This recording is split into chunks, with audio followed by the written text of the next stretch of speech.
What's the hardest thing you've had to forgive, or never could? Are you ready for a shocking truth? I discovered the easiest way to make a family tell on itself, and it did not involve shouting matches, dramatic confrontations, or long speeches about fairness. It started with one clear decision on my part, a decision to stop being the reliable extra set of hands they had always counted on, and once I did that, every single hidden habit, every entitlement, every manipulation came spilling into the light without me having to dig for it.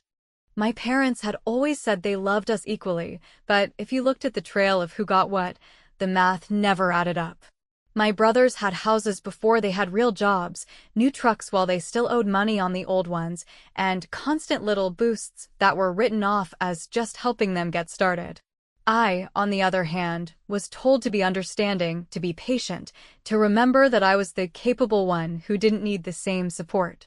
That line became a kind of mantra my mother repeated any time I dared to question why Jake got his tuition covered in full while I was working two jobs, or why Ben got to run up debt after debt while I was expected to quietly fix my own problems. For a long time, I swallowed it because I told myself family was supposed to be messy and unfair sometimes. I thought being the one who didn't complain made me strong. I thought my turn would come later. But when I had a very real expense, a dental procedure I could not put off, and my parents shrugged and said there was no way they could help, I felt something crack inside me. Because that same week, I found out they had just given Jake a down payment on his second house and had covered Ben's career starter truck in full. I remember staring at the text my mother sent, telling me to hang in there and realizing that I had become the permanent afterthought. I told my friend Avery about it over lunch, and she asked a simple question. Do you have any of this in writing? At first I laughed, but then I realized I actually did. Messages where they promised to make it up to me, emails where I had handled tax forms for the family business, texts from my father asking me to pick up shifts at the shop so my brothers could go on trips. I had saved it all, because I was the type of person who never deleted things. Suddenly, instead of a pile of resentments, I was looking at a record, a pattern, and it was all right there. That night I started a folder on my laptop. I copied in screenshots, organized the years, made notes.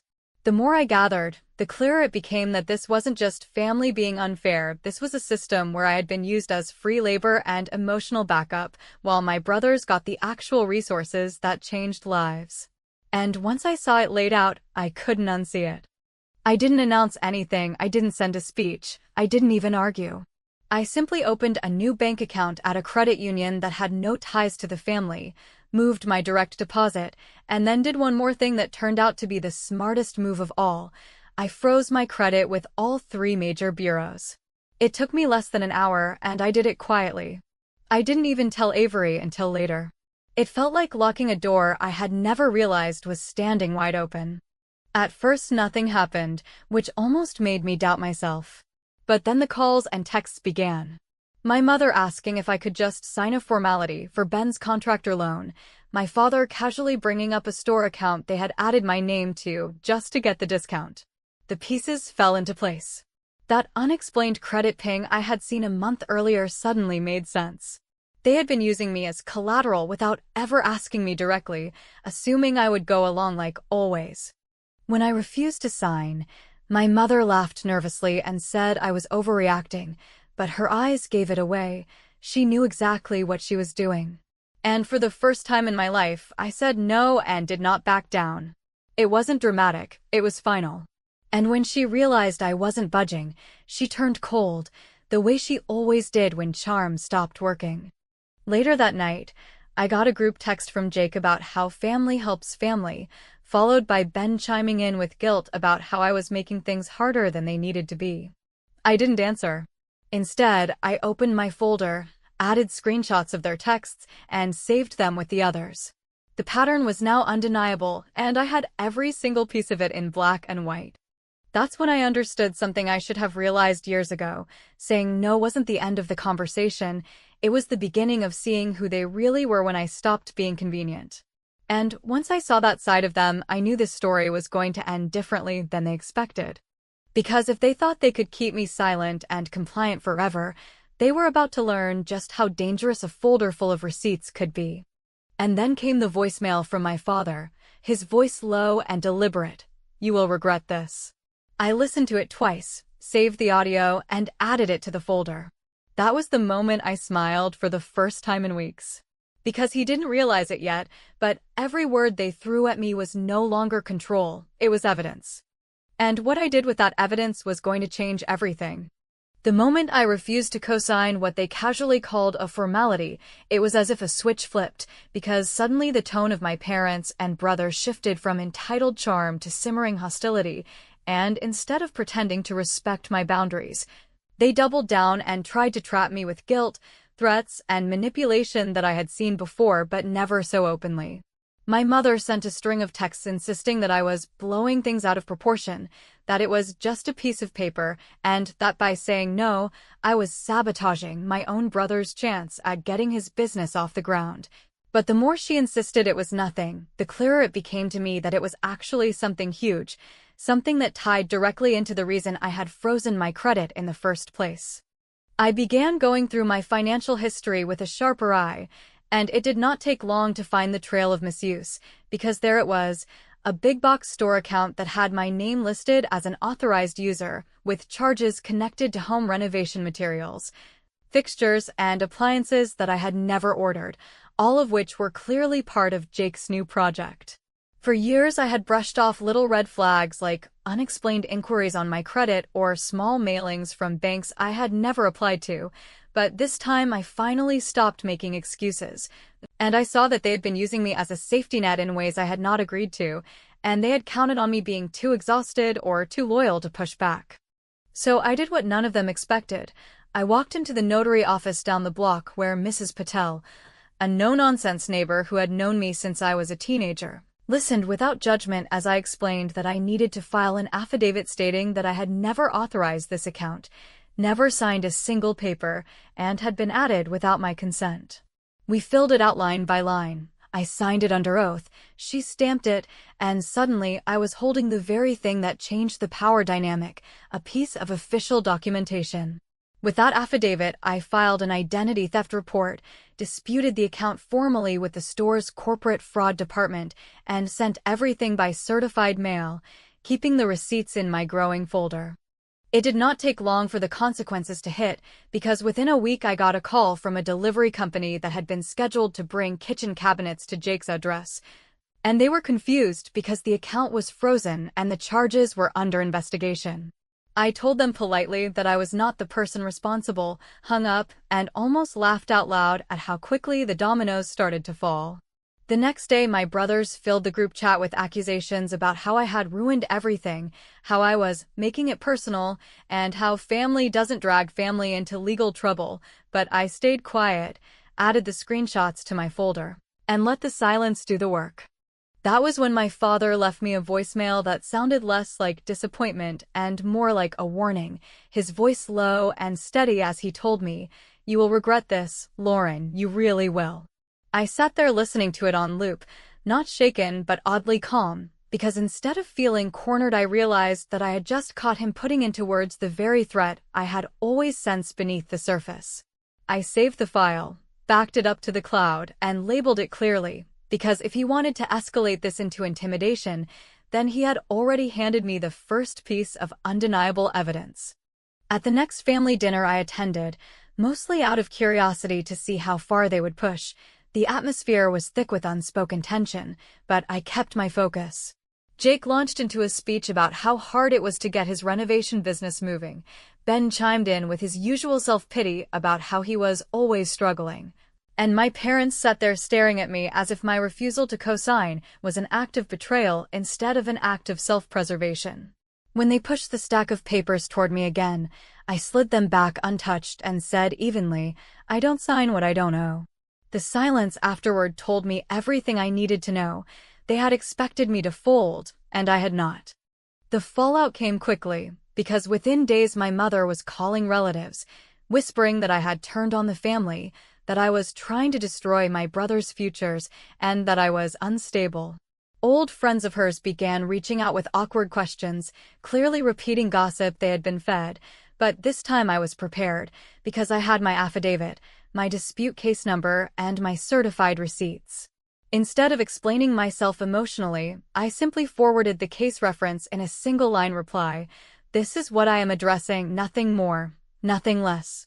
And then I let the paper trail speak for itself.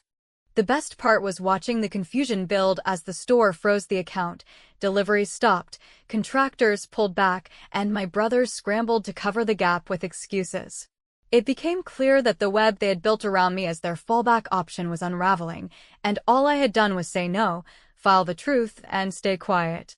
The spiral they were now in was entirely of their own making, but because they had never imagined me stepping off the stage, they had no idea how to manage without my compliance. That was when it hit me. The real battle was not about one loan or one account. It was about teaching them that silence and boundaries were far more powerful than arguments or begging for fairness. Every time they shouted louder, spread more rumors, or tried to pull me back in, I had another piece of paper, another certified receipt, another recorded voicemail that proved they were the ones unraveling, not me. And I realized with a deep, almost shocking sense of clarity that I didn't have to fight on their terms anymore, because the evidence I was stacking up would fight for me. And so when I sat there one evening, adding the newest screenshots to my folder, I smiled at the growing weight of it, because I understood what they didn't yet. This was only the beginning of a story that was no longer theirs to control. When the store account collapsed under the weight of my dispute and my brothers were left scrambling to explain why their deliveries were suddenly canceled, I realized that I had only scratched the surface of how deep their reliance on me had been. Because every favor I had ever done, every unpaid shift I had ever worked at the family business, and every spreadsheet I had ever put together without asking for payment had built a foundation they stood on while pretending it was their own strength. For years, I had let myself believe that helping them was temporary, that once they got on their feet, I would be allowed to step back. But as I began going through my emails, texts, and even old notebooks, I saw the pattern as if it had been waiting for me to finally open my eyes. I had been their unpaid employee, their bookkeeper, their weekend staff, their emergency substitute, and their marketing assistant, and all of it had been dismissed as just pitching in, while they bragged to everyone else about how independent and hardworking they were. The turning point came one afternoon when Avery sat across from me at her kitchen table and asked bluntly why I had never invoiced them, because if I had done that work for any other business, there would have been records, taxes, and payments, not vague promises of "we'll take care of you later." The question stung because the answer was obvious. I never invoiced them because I had been raised to believe that family loyalty replaced financial fairness, and I had been so desperate to be seen as a team player that I let years of my labor vanish into thin air. But sitting there with my growing folder of evidence, I decided that it was time to rewrite the narrative, because if they wanted to treat me as part of the business when it was convenient, then I would treat myself as part of the business in every sense of the word. That night, I opened a fresh document and began building an invoice that stretched across the years. I listed dates when I had staffed weekend events, hours I had spent on bookkeeping, nights I had covered late shifts, and days I had driven supplies back and forth because my brothers had something more important to do. I used modest rates, the kind anyone would expect to be paid for basic administrative work, but when the totals stacked up, the number staring back at me was enough to make me sit back in my chair. It was not a fortune, but it was undeniable proof that my time had been worth thousands, and that I had quietly subsidized the business they were so proud of. When I printed the invoice, signed it, and mailed it by certified letter to the official business address with 30 days for payment, I felt a strange combination of fear and liberation. Fear, because I knew the explosion it would cause, and liberation, because I had finally stopped waiting for scraps of fairness and had demanded acknowledgement in the only language they respected: money. I made copies of everything, logged the tracking number, and saved the return receipt in my folder. For the first time in my life, I wasn't just wishing they would value me, I was setting the terms myself. The response was almost immediate, and it came not in writing, but in the form of my father's voice booming through the phone, furious and commanding, telling me that I was disrespectful, ungrateful, and out of line. But I didn't take the bait. I calmly told him that any response needed to be in writing and hung up. The silence on his end before the click told me he had never expected me to call his bluff so directly. My mother followed with a barrage of messages accusing me of trying to ruin the family business and embarrass them in front of the community, and then, just when I thought they might actually put something down on paper, an envelope arrived with a law firm's letterhead. The letter was filled with threats about defamation and countersuits, written in intimidating language designed to scare me into backing down, but the more I read it, the more obvious it became that it was not a real legal strategy, but a bluff meant to overwhelm me. They had nothing to counter with except noise, because my invoice was grounded in dates, hours, and documentation, while their threats were built on anger and fear of exposure. Instead of folding, I added the letter to my folder and then did something they had never anticipated. I filed a formal wage claim inquiry with the State Labor Office, attaching my invoice and documentation. It was not about whether I would win or not. It was about creating a trail that no amount of gossip or manipulation could erase. The ripple effect was immediate. I heard from a cousin that my parents were spinning stories in the community, saying that I was unstable, greedy, and trying to destroy the business out of jealousy, but I noticed that none of them dared to bring up the actual invoice or the wage claim. They avoided the specifics because the specifics were where I was strongest. Meanwhile, Avery reminded me to keep everything organized and to let the paper do the talking, and I realized that she was right because every voicemail, every threatening message, and every community rumor was just more proof that they were unraveling while I was studying. The power shift was not dramatic, it was subtle. Instead of begging for fairness, I had positioned myself as someone they could not ignore without consequences. I had shown them that every unpaid hour, every dismissed effort, and every silenced complaint could be turned into a record, a claim, a demand. And while they tried to shout me down, I was calm, organized, and prepared, and that calmness was the one thing they could not compete with. As I slid the law firm's letter into my folder and backed up the wage claim confirmation, I realized that I was no longer afraid of their anger, because their anger was proof that my strategy was working. For years they had told me to be patient, to be quiet, to wait my turn, but by putting it in writing and forcing them into the language of accountability, I had taken control of a game they thought they owned. And as much as they tried to convince the world that I was the problem, I knew the truth. I was finally becoming the solution to a lifetime of being treated as nothing more than the dependable afterthought. And the best part was that I had only just begun. Once the wage claim paperwork was filed and the copy of the law firm's empty threat was safely tucked into my folder, I realized that I no longer needed to participate in the endless shouting matches or humiliating dinner ambushes that had defined my life for years, because the only thing keeping me tied to them was the false belief that I owed them endless explanations. I decided to cut contact, not with a dramatic announcement designed to spark another round of arguments, but with a short and carefully worded notice that I sent by email and certified mail, stating clearly that I was stepping back. That communication should be limited to emergencies, and that any matters relating to the business must be put in writing. It was less than 2 paragraphs long, free of emotion, and deliberately final, because I had learned that anything longer only gave them more openings to twist my words into a weapon against me. The silence that followed was not peaceful but calculated, because I knew they were regrouping, trying to decide how to frame my decision to the outside world. My mother began quietly leaking her version of events to anyone who would listen, claiming that I had become bitter and unstable, whispering at church functions and community events that I was angry over nothing and had turned against my own family. In the past, I would have rushed to defend myself, but this time I held back, because defending myself meant playing their game on their terms, and I had no interest in chasing after every rumor they spread. Instead, I kept building leverage in quiet, practical ways. It started with something simple. I checked the public records for the family business, and what I discovered confirmed what I had suspected all along. They had neglected filings, forgotten deadlines, and let key documents lapse because they assumed someone like me would always catch it. That negligence became my opening. When I saw that the business domain name had expired and was sitting unclaimed, I purchased it myself for a small fee, not with the intention of using it to embarrass them, but as a way of holding something they valued without ever having to raise my voice. They had built their image around that name, printed it on flyers, and used it for emails, and now it was sitting safely under my account, no accusations necessary, just a quiet fact they would eventually have to face.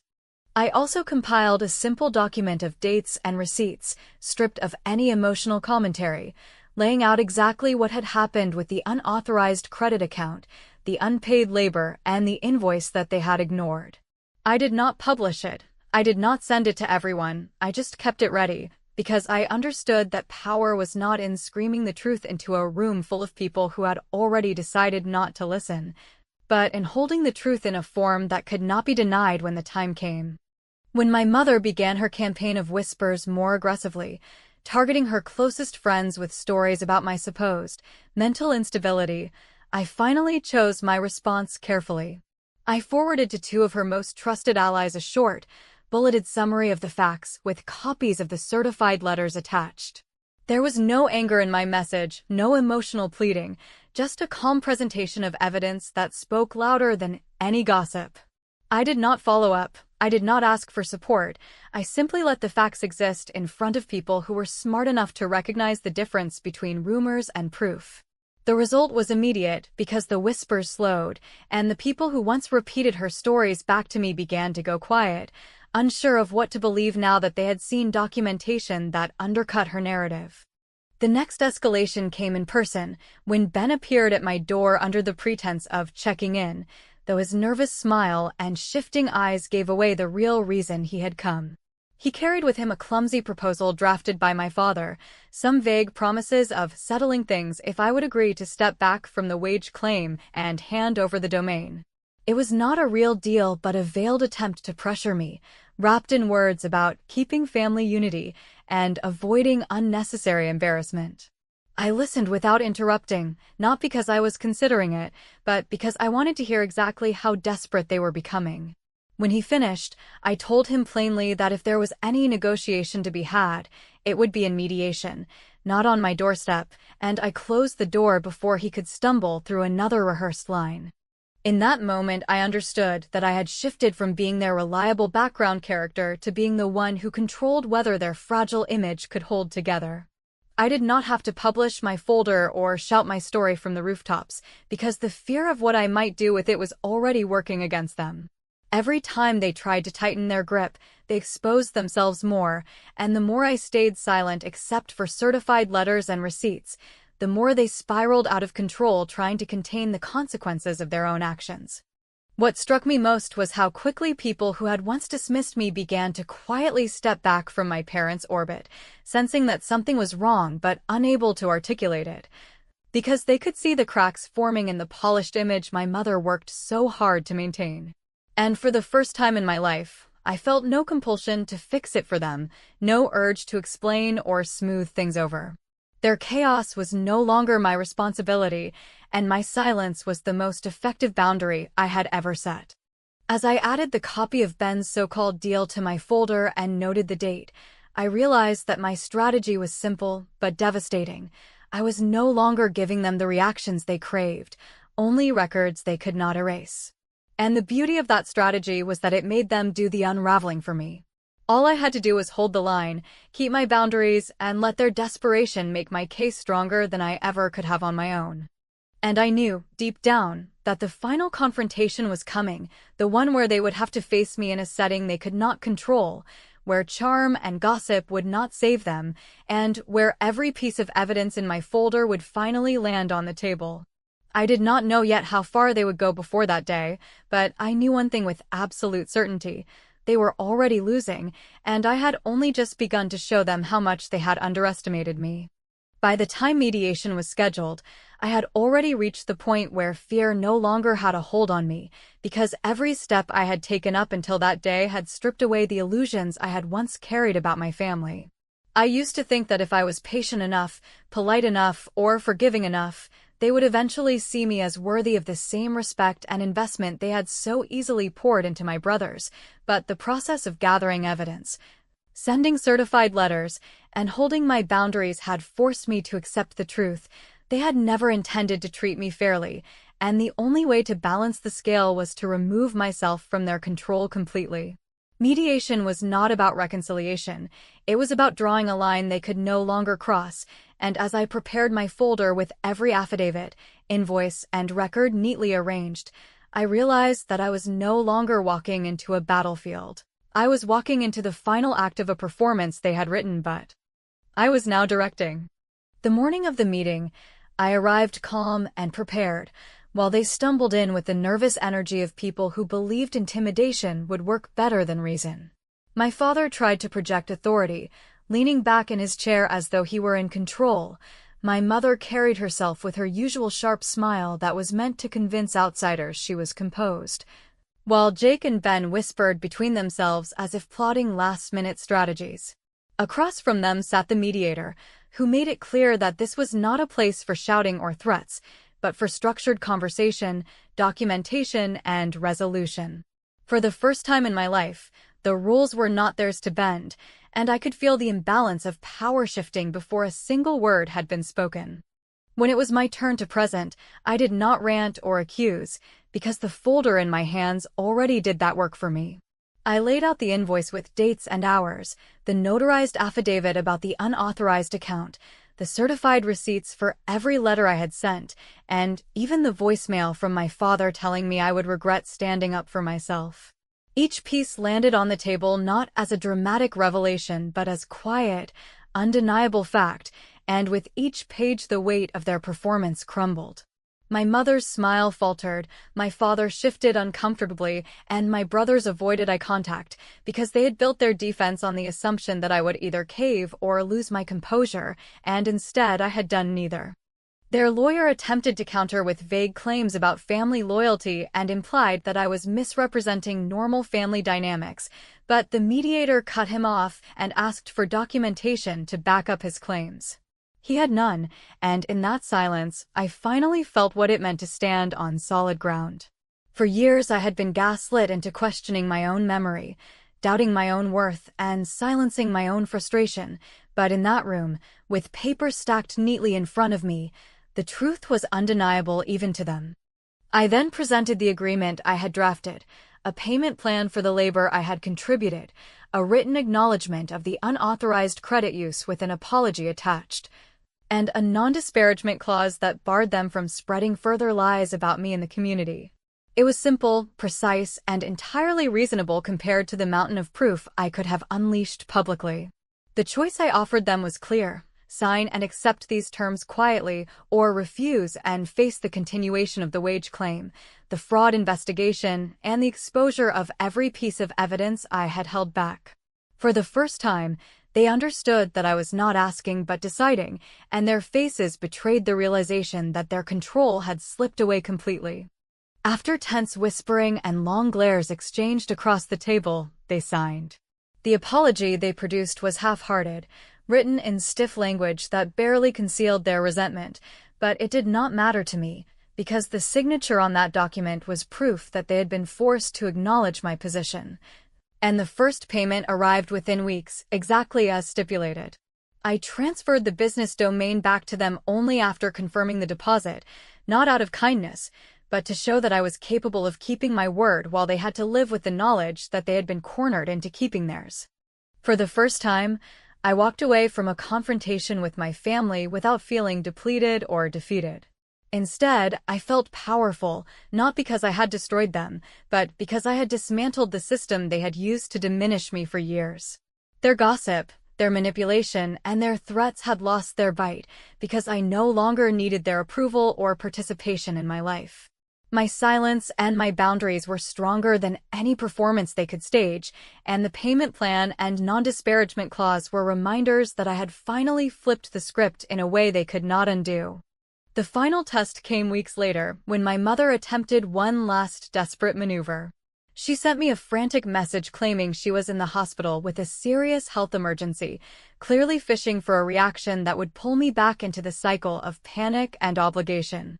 Instead of rushing to her side or flooding her with concern, I called the hospital directly, confirmed that no such admission existed, and replied with a single sentence: "Our agreement is still in effect." That response was not cruel, it was clarity, a line drawn in permanent ink that told her the old tricks no longer worked.